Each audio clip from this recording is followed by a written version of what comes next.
दोस्तों, हमने हाल ही में आपको अमिताभ बच्चन के बारे में बताया था, जिसमें हमने बताया था कि कैसे बॉलीवुड के कलाकार अभी भी अपनी ही दुनिया में मस्त हैं। इसी तरह का एक बयान करण जौहर का भी सामने आया है। करण जौहर ने बहुत ही वाहियात बयान दिया है, जिस पर साउथ के एक्टर्स काफी ज्यादा नाराज हो सकते हैं। करण आंटी एक पत्रिका से बात कर रही थी तो पत्रिका ने पूछा कि आप पैन इंडिया फिल्मों के बारे में क्या सोचते हैं। ये जो पैन इंडिया थ्योरी है, इसके बारे में आपकी क्या राय है। आजकल पैन इंडिया शब्द बहुत ज्यादा सुनने को मिल रहा है, क्योंकि साउथ की जो फिल्में हैं अब साउथ से अलग हिंदी में भी करोड़ों रुपए कमाने लगी हैं। इस पर करण आंटी ने बहुत ही बड़बोला बयान दिया है। करण ने कहा कि ये जो पैन इंडिया वर्ड है, ये जो पैन इंडिया ट्रेंड है, मेरी वजह से आया है। मैंने ही साउथ के एक्टर्स और फिल्म मेकर्स को राह दिखाई है। पैन इंडिया शब्द का प्रयोग सबसे पहले बाहुबली के बाद से बोला जाने लगा है। करण ने आगे कहा कि बाहुबली फिल्म और प्रभास को मैंने पैन इंडिया फिल्म और एक्टर बनाया है, यानी वो लोग पैन इंडिया मेरी वजह से बने हैं। एस राजमौली को सबसे बड़ा डायरेक्टर बनाने में भी सिर्फ मेरा ही हाथ है, क्योंकि राजमौली ने बाहुबली से पहले हिंदी में मक्खी मूवी रिलीज की थी। मक्खी आप सबको याद होगा दोस्तों, कन्नड़ सुपरस्टार सुदीप और तेलुगु एक्टर नानी उसमें लीड रोल में थे। करण जौहर ने मक्खी फिल्म का उदाहरण दिया कि राजमौली ने हिंदी में उसे रिलीज किया था, लेकिन उसके हिंदी वर्जन ने सिर्फ 1 करोड़ रुपए ही कमाए थे, जबकि साउथ में उस फिल्म ने बम्पर कमाई की थी। करण ने पत्रिका को बताया कि उसकी वजह से बाहुबली 1 और बाहुबली 2 पैन इंडिया सफल मूवी रही और उसने रिकॉर्ड तोड़ कमाई की सिर्फ मेरी वजह से, यानी सिर्फ करण जौहर की वजह से। करण जौहर एक बहुत ही छोटी सोच वाला इंसान है दोस्तों। वो सिर्फ पैसे और अय्याशी के अलावा और कुछ सोच ही नहीं सकता। करण शायद भूल गया है कि साउथ के जो एक्टर्स हैं वो पिछले 15 सालों से ज्यादा घर घर में अपनी पकड़ मजबूत कर चुके हैं। इसके अलावा यूट्यूब पर भी सबसे ज्यादा देखी जाने वाली जो मूवीज हैं आज की डेट में, वो साउथ की ही मूवीज हैं। वैसे करण जौहर के बयान पर साउथ इंडस्ट्रीज के जो प्रिंस हैं, यानी कि महेश बाबू हैं, उनका भी एक छोटा सा रिएक्शन आया है। महेश बाबू ने बस इतना ही कहा है कि करण जौहर ने बाहुबली को डिस्ट्रीब्यूट तब किया था जब उन्होंने बाहुबली पहले देख ली थी और उन्हें यकीन हो गया था कि ये जो फिल्म है ये बहुत बड़े लेवल की फिल्म है, बहुत बड़े स्तर की मूवी है और इसे पैन इंडिया रिलीज किया जा सकता है, क्योंकि इस फिल्म को रिलीज करने के बाद बहुत ज्यादा प्रॉफिट होगा। ये महेश बाबू ने कहा है। महेश बाबू ने ये भी कहा है कि अगर बाहुबली की हिंदी वर्जन को करण जौहर रिलीज नहीं करते और किसी और से ये फिल्म डिस्ट्रीब्यूट कराई जाती, तब भी बाहुबली बाहुबली ही रहती। बाहुबली ने हिंदी में जो रिकॉर्ड तोड़ कमाई की है वो करण जौहर को देखकर नहीं की, बल्कि लोगों ने फिल्म को इसलिए देखा क्योंकि साउथ की फिल्म में कहानी होती है, साउथ की फिल्मों में कंटेंट होता है। यहाँ पर दर्शकों को एक्टिंग देखने को मिलती है। महेश बाबू से जब आगे पूछा गया कि क्या वो कभी करण जौहर के साथ काम करना चाहेंगे, तो महेश बाबू ने तुरंत मना कर दिया। महेश बाबू ने कहा कि मैं करण जौहर की इज्जत करता हूँ, लेकिन मैं उनके साथ कभी भी काम नहीं करूँगा। महेश ने यह भी कहा कि करण जौहर जिस तरह की फिल्में बनाते हैं, जिस तरह का उनका कंटेंट होता है, मैं ऐसी फिल्मों में काम करने के लिए बिल्कुल भी कंफर्टेबल नहीं हूँ। इसीलिए मुझे लगता है कि मैं करण जौहर के साथ कभी भी काम नहीं कर पाऊंगा। महेश बाबू अपने सीधे सटीक बयानों के लिए जाने जाते हैं और उन्होंने अपने बयान से करण जौहर को उसकी औकात दिखाई है। करण जौहर को बताया है कि साउथ की जो फिल्में हैं वो अगर पैन इंडिया लेवल पर चल रही हैं और वो बहुत अच्छी कमाई कर रही हैं, करोड़ों में कलेक्शन कर रही हैं, तो वो करण जौहर की वजह से नहीं है, बल्कि वो अपने खुद के कंटेंट की वजह से है।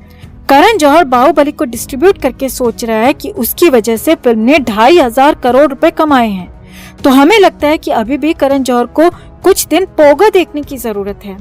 करण जौहर जैसी सोच रखने वालों को सोचना चाहिए कि ये साउथ सिनेमा का जमाना है और बॉलीवुड की औकात अब दुनिया के सामने आ चुकी है।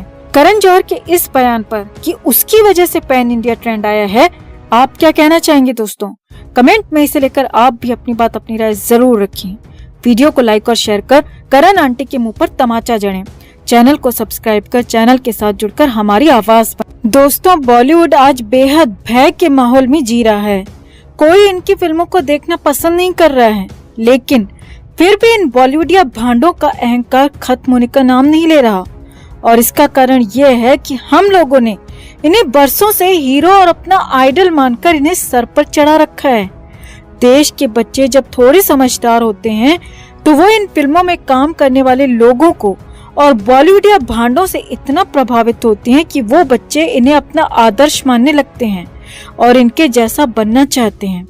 आज बच्चा बच्चा बॉलीवुड के रंग में रंगना चाहता है, क्योंकि बॉलीवुड आज हमारे घर में, हमारी जिंदगी में अंदर तक घुसकर बैठा है। आज की डेट में किसी भी 14, 15, 16, 17 साल के बच्चे को ये पूछो कि तुम्हारा फेवरेट हीरो कौन है, तो वो जो है बॉलीवुड की नचनियों का ही नाम लेगा। देश के क्रांतिवीर असली हीरो होते हैं, हमारे फौजी असली हीरो होते हैं। ये बात उनके दिमाग में दूर दूर तक नहीं आएगी। 14, 15, 16 साल के बच्चे से पूछो कि आलिया भट्ट, कटरीना कैफ कौन है या दीपिका पादुकोण कौन है, तो वो उनकी पूरी डिटेल बता देंगी। सलमान खान कौन है, शाहरुख खान कौन है, अक्षय कुमार कौन है, आमिर खान कौन है, पूरी डिटेल बता देंगी। किससे किसका अफेयर है, कौन क्या खाता है, क्या पहनता है, किसका क्या स्टाइल है, सब कुछ पूरी डिटेल में बताएंगे। लेकिन उसी बच्चे से अगर ये पूछा जाए कि शहीद भगत सिंह, चंद्रशेखर आजाद, राजगुरु और सुखदेव कौन थे, तो वो सिर्फ उनके बारे में इतना ही बता पाएंगे कि इन्होंने देश के लिए जान कुर्बान की थी। हम गारंटी के साथ कह रहे हैं दोस्तों कि इससे ज्यादा वो एक शब्द भी इनके बारे में नहीं बता पाएंगी, क्योंकि बॉलीवुड हमारी रग रग में अंदर तक घुस के बैठा है और हम लोगों को पढ़ाया जाता है, हम लोगों को दिखाया जाता है सिर्फ बॉलीवुड के बारे में। पढ़ाया जाने से मतलब है अखबारों में। कभी भी हमें क्रांतिवीरों के बारे में ना तो पढ़ाया जाता है ना दिखाया जाता है। आप खुद सोचकर देखिए कि टीवी पर क्रांतिवीरों से संबंधित कितने प्रोग्राम आते हैं, जबकि फिल्मों से जुड़े हुए आपको डेली 3, 4, 5 प्रोग्राम्स देखने को मिल ही जाएंगे। यही वजह है कि बॉलीवुड के भांड इतनी आसानी से जमीन पर नहीं आएंगे।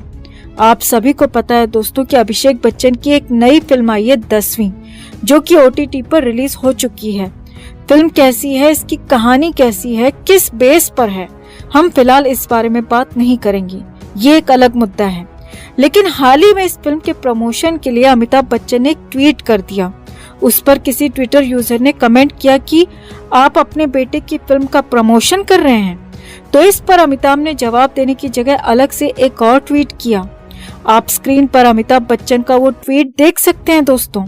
इसमें लिखा है, जी हाँ हुजूर, मैं करता हूँ, बधाई, प्रचार, मंगलाचार, क्या कर लोगे, क्या कर लोगे।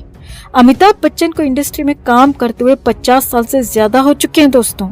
वो एक सीनियर एक्टर हैं और उनकी उम्र भी आज की डेट पर अंतिम पड़ाव पर है। हम ये नहीं कह रहे हैं कि वो 10 साल जिएंगे, 20 साल जिएंगे या 2 साल जिएंगे, लेकिन ये कहा जा सकता है कि वो अपनी उम्र के अंतिम पड़ाव पर हैं। पर ये ट्वीट दिखाता है कि उम्र के इस पड़ाव पर भी ये इंसान कितना ज्यादा घमंडी है, कितना अहंकार है अपने पैसे, अपनी पोजीशन और अपनी पावर का। क्या अमिताभ जैसे सीनियर एक्टर को एक आम इंसान के ट्वीट का जवाब ऐसे अहंकार में देना जायज है? अमिताभ ने अपने ट्वीट में जो एंड में लिखा है, क्या कर लोगे, ये इस इंसान के घमंड को दर्शाता है।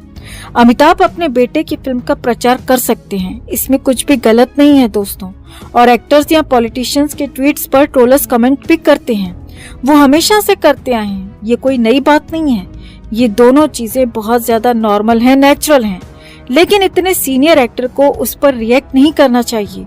और अगर ये लोग रिएक्ट कर रहे हैं तो इससे पता चलता है कि ये लोग अपने खिलाफ हुई बातों को किस तरह से कुचलना चाहते हैं, यानी अपने खिलाफ ये कुछ भी सुनना नहीं चाहते हैं। अमिताभ की हाल ही में एक फिल्म आई है जिसका नाम है झुंड। दर्शकों ने इसे इतनी बुरी तरह से फ्लॉप करार दिया है कि अमिताभ को तो आज की डेट में इतने प्यार से डील करना चाहिए लोगों के साथ में कि ठीक है, वो अगर अपने बेटे की फिल्म का प्रचार कर भी रहे हैं, प्रमोशन कर भी रहे हैं, तो इसमें कौन सी गलत बात है। वो आराम से भी इस बात का जवाब दे सकते थे, लेकिन नहीं, उन्होंने अपना अहंकार दिखाया कि क्या कर लोगे, क्या कर लोगे। यानी वो दिखाना चाहते हैं दोस्तों कि हमारी आम आदमी की पहुंच से वो बहुत ऊपर हैं। और यही वजह है कि ये लोग हम आम इंसानों को हमेशा से कुत्ते बिल्ली की तरह हाँकते आ रहे हैं। अपने आगे ये आम लोगों को कुछ भी नहीं समझते हैं। आम लोग अगर जरा सा भी कुछ इनसे सवाल पूछ लें, कोई हिसाब मांग लें, किसी की आलोचना कर दें, तो ये इतनी बुरी तरह से डांट देते हैं। इतनी बुरी तरह से उसे अहंकार दिखाते हैं कि वो दर्शाता है कि हम ही लोगों ने इनको इतना बड़ा बना रखा है और हम ही लोगों को ये इस तरह आंख दिखाते हैं। तो अमिताभ के इस अहंकारी ट्वीट पर आपका क्या कहना है?